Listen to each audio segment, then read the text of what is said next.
जब मैंने पहली बार कथा की, एक मैया ने मुझे कथा कराने की 7 दिन में केवल तुलसी का पत्ता दिया था दक्षिणा में। मुझे याद है वो पत्ता मैंने स्वीकार किया था और मैंने एक भी रुपए 7 दिन की कथा सुनाई, एक भी रुपए लिया नहीं।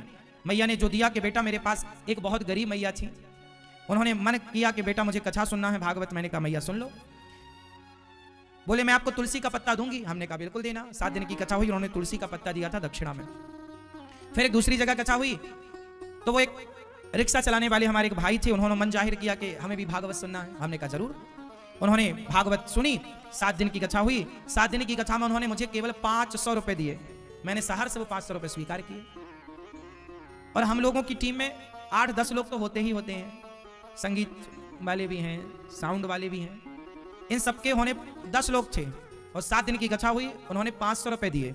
मैंने सहर से स्वीकार किया और मैंने कथा उनको खूब बढ़िया से सुनाई।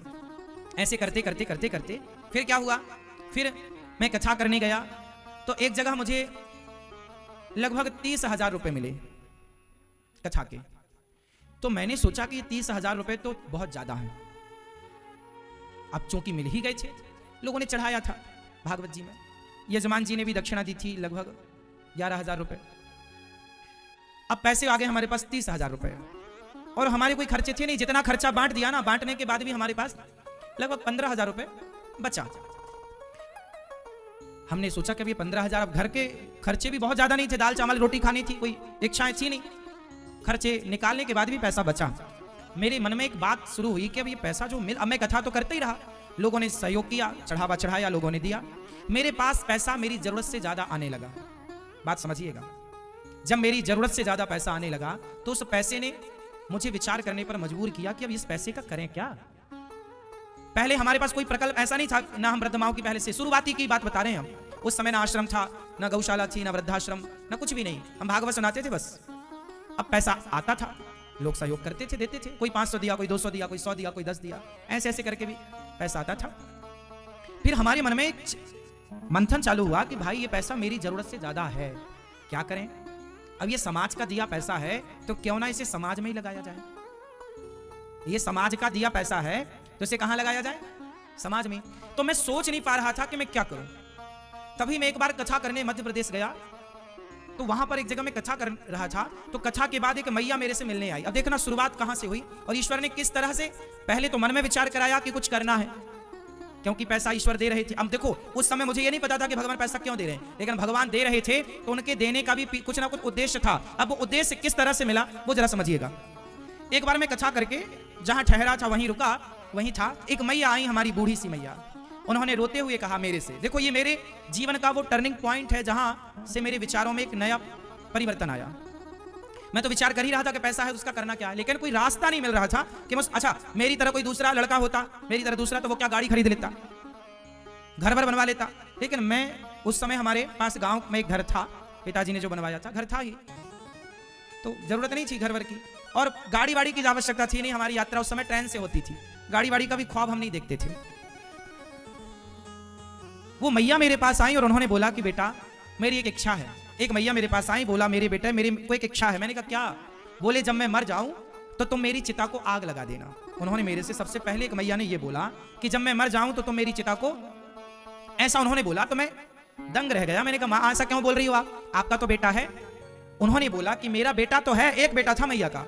बोला मैया ने कि बेटा मेरा एक बेटा तो है पर अपनी पत्नी के साथ बच्चों के साथ अलग रहता हूं, ना मुझे गिलास भर पानी देता, ना पेट भर रोटी देता, मेरे हाथ पांव भी नहीं चलते, मेरी तरफ देखता भी नहीं है।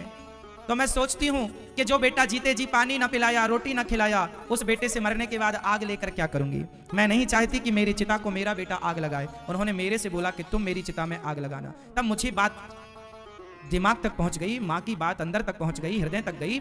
माँ, मैंने विचार किया कि देखो चिता पे आग लगा देना तो बड़ी बात नहीं है।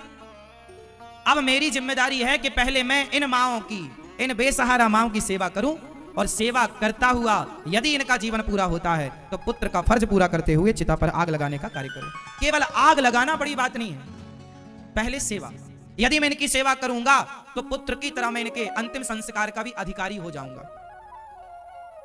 जो सेवा करता है वही अंतिम संस्कार करने का अधिकारी है, जो सेवा नहीं करता वो अंतिम संस्कार करने का अधिकारी थोड़ी है। बस वो दिन था कि मैयाओं के उस बात से मेरे मन में विचार आया कि लगता है भगवान ने जो मुझे पैसे दिए थे मेरी जरूरत से ज्यादा वो मेरे लिए नहीं थे, वो इन माओं के लिए थे। और लो, उस दिन से मैंने विचार किया। फिर हमने वृंदावन में जगह खोजी तो यहां ठाकुर जी ने दिलाई, फिर उस पर आश्रम बना और आज आप सबके आशीर्वाद से दास 275 माओं की सेवा कर रहा है। तो मैं जो मुझे मिलता है, जो आप लोग सहयोग करते हैं, मैं अपने लिए उसका उपयोग नहीं कर। जो जरूरत की चीजें हैं अपने लिए वो तो लेना पड़ेगा भाई, कपड़ा तो पहनना है तो आप लोग जो देते हैं वो लेते हैं।